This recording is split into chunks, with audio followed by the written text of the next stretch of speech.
ಎಲ್ಲರಿಗೂ ನಮಸ್ಕಾರ. ನಾನು ಲಲಿತಾ. ಆಹಾರಶ್ರೀ ಚಾನಲ್ಗೆ ತಮಗೆಲ್ಲರನ್ನು ಸ್ವಾಗತಿಸ್ತಾ ಇದ್ದೀನಿ. ನಾನಿವತ್ತು ಹೀರೆಕಾಯಿ ಪಲ್ಯ ಸಿಂಪಲ್ಲಾಗಿ ಹೇಗೆ ಮಾಡೋದು ಅಂತ ತೋರಿಸಿಕೊಡ್ತಾ ಇದ್ದೀನಿ. ಬ್ಯಾಚುಲರ್ಸ್ ಕೂಡ ಇದನ್ನು ಆರಾಮಾಗಿ ಮಾಡ್ಕೋಬಹುದು. ಮತ್ತು ಮನೆಯಿಂದ ಹೊರಗಡೆ ಇರ್ತಾರೆ ನೋಡಿ ಮಕ್ಕಳು, ಜಾಬಿಗಾಗಲಿ ಓದಲಿಕ್ಕಾಗಲಿ, ಅಂಥ ಮಕ್ಕಳು ಕೂಡ ಆರಾಮಾಗಿ ಯಾವುದೇ ಚಿಂತೆ ಇಲ್ಲದೇ ಟೆನ್ಷನ್ ಇಲ್ಲದೇ ಇದನ್ನು ಸಿಂಪಲ್ಲಾಗಿ ಮಾಡ್ಕೋಬಹುದು. ಹಾಗಿದ್ರೆ ಬನ್ನಿ ಮಾಡೋದು ಹೇಗೆ ಅಂತ ನೋಡೋಣ. ಈಗ ಇಲ್ಲಿ ನೋಡಿ, ನಾನು ಹೀರೆಕಾಯಿ ತೊಗೊಂಡಿದ್ದೀನಿ.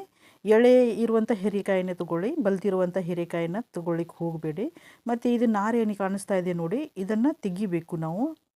ನೀವು ಚಾಕುಯಿಂದನೂ ತೆಗಿಬೋದು, ಇಲ್ಲಾಂದರೆ ಈ ರೀತಿ ಪಿಲ್ಲರ್ ಇದ್ದರೆ ಪಿಲ್ಲರ್ನಿಂದನೂ ಕೂಡ ತೆಗಿಬಹುದು. ಈ ರೀತಿಯಾಗಿ ತೆಗಿಬೇಕು. ಇದನ್ನು ತೆಗೆದಾದ ನಂತರ ನಾವು ಚೆನ್ನಾಗಿ ಹೀರೆಕಾಯನ್ನು ಚೆನ್ನಾಗಿ ತೊಳಿಬೇಕಾದ್ರೆ ಒಂದು ಟಿಪ್ಸನ್ನು ನೆನಪಿನಲ್ಲಿ ಇಟ್ಕೊಳ್ಳಿ. ನಾವು ತೊಳಿಬೇಕಾದ್ರೆ ಒಂದು ದೊಡ್ಡ ಪಾತ್ರೆಯಲ್ಲಿ ನೀರು ತೊಗೊಂಡು ಆ ನೀರಿನಲ್ಲಿ ಸ್ವಲ್ಪ ಉಪ್ಪು, ಸ್ವಲ್ಪ ಅಡುಗೆ ಸೋಡಾ ಹಾಕಿ, ಅಡುಗೆ ಸೋಡಾ ಇದ್ದರೆ ಹಾಕ್ಕೊಳ್ಳಿ, ಇಲ್ಲಾಂದರೆ ಉಪ್ಪನ್ನಾದರೂ ಹಾಕ್ಕೊಳ್ಳಿ. ಹಾಕಿ ಒಂದು 10ರಿಂದ 15 ನಿಮಿಷ ಇಡಿ. ನಿಮ್ಮ ಹತ್ರ ಟೈಮ್ ಇಲ್ಲ ಅಂದರೆ ಒಂದು 10 ನಿಮಿಷ ಆದರೂ ಇಡಬಹುದು. ಇಟ್ಟು ಚೆನ್ನಾಗಿ ತೊಳ್ಕೊಳ್ಳಿ. ಅದನ್ನು ಮೊದಲಿಗೆ ತೊಳೆದು, ಯಾಕೆಂದರೆ ಕೆಮಿಕಲ್ ಎಲ್ಲ ಹಾಕಿ ಬೆಳೆಸಿರ್ತಾರೆ, ಅದಕ್ಕೋಸ್ಕರ ನಾವು ಉಪ್ಪು ಹಾಕಿ ತೊಳಿಬೇಕು. ಈಗ ಇದನ್ನು ಕಟ್ ಮಾಡ್ಕೊಳ್ಳೋದು ಹೇಗೆ ಅಂತಲೂ ಕೂಡ ನಾನು ಹೇಳ್ತೀನಿ. ಅಂದರೆ ನಮಗೆ ಪಲ್ಯ ಮಾಡಲಿಕ್ಕೆ ಬರಲ್ಲ, ಕ್ಲೀನ್ ಮಾಡಲಿಕ್ಕೂ ಬರಲ್ಲ ಅನ್ನೋರು ಕೂಡ ಆರಾಮಾಗಿ ಕ್ಲೀನ್ ಮಾಡ್ಕೋಬೋದು. ಇದು ನೋಡಿ, ತುದಿ ಭಾಗನ ಸ್ವಲ್ಪ ಕಟ್ ಮಾಡ್ಕೊಳ್ಳಿ, ಮತ್ತು ಈ ಕಡೆ ತುದಿ ಭಾಗನೂ ಸ್ವಲ್ಪ ಕಟ್ ಮಾಡ್ಕೊಳ್ಳಿ. ಕಟ್ ಮಾಡಿಕೊಂಡು ಒಂದು 4 ಭಾಗ ಮಾಡ್ಕೊಳ್ಳಿ. ಈ ರೀತಿಯಾಗಿ 4 ಭಾಗ ಮಾಡ್ಕೊಳ್ಳಿ. ಇವಾಗ ನಾನು ತೋರಿಸ್ತಾ ಇದ್ದೀನಿ ನೋಡಿ, ಈ ರೀತಿಯಾಗಿ ಹೆಚ್ಕೊಳ್ಳಿ. ಈ ರೀತಿಯಾಗಿ ಹೆಚ್ಕೊಂಡು ಸ್ವಲ್ಪ ಚೂರು ತೆಗೆದುಕೊಂಡು ತಿಂದು ನೋಡಿ ಅದನ್ನು, ಕಹಿ ಇದೆಯೋ ಇಲ್ಲ ಅಂಥೇಳಿ. ಅಂದರೆ ಒಂದೊಂದು ಹೀರೆಕಾಯಿ ಕಹಿ ಬರುತ್ತೆ, ಅದಕ್ಕೋಸ್ಕರ ಸ್ವಲ್ಪ ತಿಂದು ನೋಡಿ ಆಮೇಲೆ ಕಟ್ ಮಾಡ್ಕೊಳ್ಳಿ.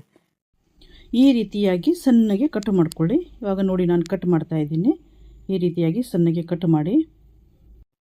ಇದೇ ರೀತಿ ನಾವು ಎಲ್ಲ ಹೀರೆಕಾಯಿನೂ ಕಟ್ ಮಾಡ್ಕೊಳ್ಳೋಣ. ನಾ ಇಲ್ಲಿ ತೊಗೊಂಡಿರುವಂಥದ್ದು 1 kg ಹೀರೆಕಾಯಿ ತೊಗೊಂಡಿದ್ದೀನಿ. ನೀವು ನಿಮಗೆ ಎಷ್ಟು ಬೇಕೋ ಅಷ್ಟನ್ನು ತೊಗೊಂಡು ಪಲ್ಯ ಮಾಡ್ಕೋಬಹುದು. ನೋಡಿ, ಈ ರೀತಿಯಾಗಿ ಕಟ್ ಮಾಡ್ಕೊಳ್ಳಿ. ಚಿಕ್ಕ ಚಿಕ್ಕ ಪೀಸ್ಗಳನ್ನು ಕಟ್ ಮಾಡ್ಕೊಳ್ಳಿ. ಈಗ ಇಲ್ಲಿ ಎಲ್ಲ ಕಟ್ ಮಾಡಿ ತೊಗೊಂಡಿದ್ದೀನಿ ನಾನು. ಈಗ ನಾನಿಲ್ಲಿ ಈರುಳ್ಳಿ ತೊಗೊಂಡಿದ್ದೀನಿ. ಈರುಳ್ಳಿ ಎಲ್ಲ ಮೇಲಿನ ಸಿಪ್ಪೆ ಎಲ್ಲ ತೆಗೆದು ಚೆನ್ನಾಗಿ ತೊಳೆದು, ಅದಕ್ಕೆ ಕಪ್ಪೆಲ್ಲ ಇರುತ್ತೆ, ಅದನ್ನೆಲ್ಲ ತೊಳೆದು ತೊಗೊಳ್ಳಿ. ತೊಳೆದು ಈರುಳ್ಳಿ, ಹಸಿಮೆಣಸಿನ್ಕಾಯಿ ಮತ್ತು ಕೊತ್ತಂಬರಿ ಸೊಪ್ಪು ಎಲ್ಲ ಕಟ್ ಮಾಡಿ ತೊಗೊಳ್ಳೋಣ. ಈಗ ನಾನಿಲ್ಲಿ ಗ್ಯಾಸ್ ಮೇಲೆ ಪಾತ್ರೆಯನ್ನು ಇಟ್ಕೊಂಡಿದ್ದೀನಿ. ಅದಕ್ಕೆ 2 ಟೇಬಲ್ ಸ್ಪೂನಷ್ಟು ಎಣ್ಣೆ ಹಾಕ್ತಾಯಿದ್ದೀನಿ. ನಾನಿಲ್ಲಿ ಕೊಬ್ಬರಿ ಎಣ್ಣೆ ಹಾಕಿದ್ದೀನಿ. ಕೊಬ್ಬರಿ ಎಣ್ಣೆ ಬಿಸಿ ಆದ ನಂತರ ಇಲ್ಲಿ ಈರುಳ್ಳಿ ಹಾಕ್ತಾಯಿದ್ದೀನಿ. ನಿಮ್ಗೆ ಯಾವ ಇಷ್ಟನೋ ಎಣ್ಣೆ ಅದನ್ನು ನೀವು ಹಾಕಬಹುದು. ಈರುಳ್ಳಿ ಸ್ವಲ್ಪ ಫ್ರೈ ಆದ ನಂತರ ನಾವು ಹಸಿಮೆಣಸಿನ್ಕಾಯಿನ ಹಾಕಬೇಕು. ಇವಾಗ ಈರುಳ್ಳಿ ಫ್ರೈ ಆಗಿದೆ, ಇದಕ್ಕೆ ಹಸಿಮೆಣಸಿನ್ಕಾಯಿ ಸೇರಿಸ್ಕೊಳ್ಳೋಣ. ಹಸಿಮೆಣಸಿನ್ಕಾಯಿ ಕೂಡ ಫ್ರೈ ಮಾಡ್ಕೊಳ್ಳಿ. ಈಗ ನಾವೇನು ಹೆಚ್ಕೊಂಡಿದ್ವಲ್ಲ ಹೀರೆಕಾಯಿ, ಅದನ್ನು ಇದಕ್ಕೆ ಹಾಕ್ತಾಯಿದ್ದೀನಿ. ಇದನ್ನು ಹಾಕಿ ಸ್ವಲ್ಪ ಫ್ರೈ ಮಾಡ್ಕೊಳ್ಳಿ, ಮಿಕ್ಸ್ ಮಾಡ್ಕೊಳ್ಳಿ ಒಗ್ಗರಣೆಯಲ್ಲಿ. ಇದು ಮಿಕ್ಸ್ ಆದ ನಂತರ ನಾವು ಇದಕ್ಕೆ ಅರಿಶಿನ ಹಾಕ್ಕೊಳ್ಳೋಣ.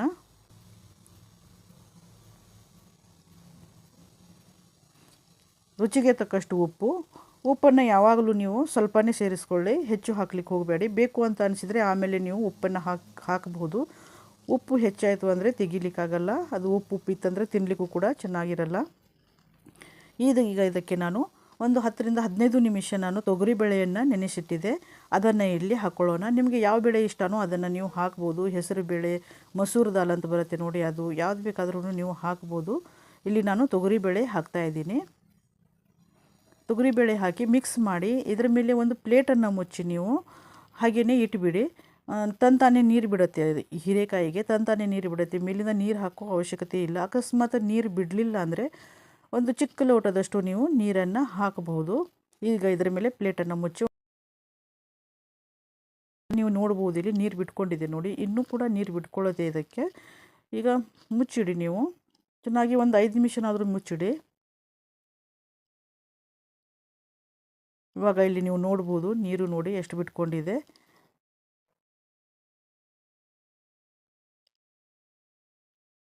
ನಿಮಗೆ ಬಹಳ ಗ್ರೇವಿ ಥರ ಬೇಕು ಅಂದರೆ ಸ್ವಲ್ಪ ನೀರನ್ನು ಸೇರಿಸ್ಕೋಬಹುದು. ಬೇಡ ನಮಗೆ ಡ್ರೈ ಆಗಿ ಇರಲಿ ಅಂದರೆ ನೀವು ಹೀಗೇನು ಕೂಡ ಮಾಡಬಹುದು. ಇವಾಗ ಇದು ಆಗಿದೆ. ಇದಕ್ಕೆ ನಾವು ಕಾಯಿ ತುರಿಯನ್ನು ಹಾಕ್ಕೊಳ್ಳೋಣ. ಇಲ್ಲಿ ನೋಡಿ, ನಾನು ಕಾಯಿ ತುರಿ ತೊಗೊಂಡಿದ್ದೀನಿ, ಇದನ್ನು ಇಲ್ಲಿ ಹಾಕ್ತಾಯಿದ್ದೀನಿ. ಸ್ವಲ್ಪ ಕೊತ್ತಂಬರಿ ಸೊಪ್ಪು, ಕಾಯಿ ತುರಿ ಮತ್ತು ಕೊತ್ತಂಬರಿ ಸೊಪ್ಪು ಹಾಕಿದ ಮೇಲೆ ಸ್ವಲ್ಪ ಹೊತ್ತು ಒಂದು 2 ನಿಮಿಷ ಮುಚ್ಚಿಡಿ. ಯಾಕಂದರೆ ಕಾಯಿ ತುರಿ ನಾವು ಹಾಕಿರೋದ್ರಿಂದ ಪಲ್ಯ ಉಳಿತು ಅಂದರೆ ಹಾಳಾಗೋ ಚಾನ್ಸಸ್ ಇರುತ್ತೆ. ಹೀಗಾಗಿ ಸ್ವಲ್ಪ ಬಿಸಿ ಮಾಡಿಕೊಳ್ಳಿ, ಅದನ್ನೇ 2 ನಿಮಿಷ ಮುಚ್ಚಿಡಿ. ಇವಾಗ ಪಲ್ಯ ಆಗಿದೆ. ನಾವಿದನ್ನು ಒಂದು ಸರ್ವಿಂಗ್ ಬೌಲ್ಗೆ ಸರ್ವ್ ಮಾಡೋಣ. ನೀವು ಇದನ್ನು ಅಕ್ಕಿ ರೊಟ್ಟಿ, ಜೋಳದ ರೊಟ್ಟಿ, ಚಪಾತಿ, ಅನ್ನದ ಜೊತೆನೂ ಕೂಡ ಇದನ್ನು ತಿನ್ನಬಹುದು. ಸಿಂಪಲ್ ಆಗಿರುವಂಥ ನಿಮಗೆ ರೆಸಿಪಿಗಳು ಬೇಕು ಅಂದರೆ ನನ್ನ ಚಾನಲ್ನ ಸಬ್ಸ್ಕ್ರೈಬ್ ಮಾಡಿ. ಈ ರೆಸಿಪಿಯನ್ನು ನೀವು ಕೂಡ ಒಂದ್ಸಲ ಟ್ರೈ ಮಾಡಿ ಮತ್ತು ಹೇಗಿತ್ತು ಅಂತ ಕಮೆಂಟ್ ಮಾಡಿ. ಎಲ್ಲರಿಗೂ ಧನ್ಯವಾದಗಳು.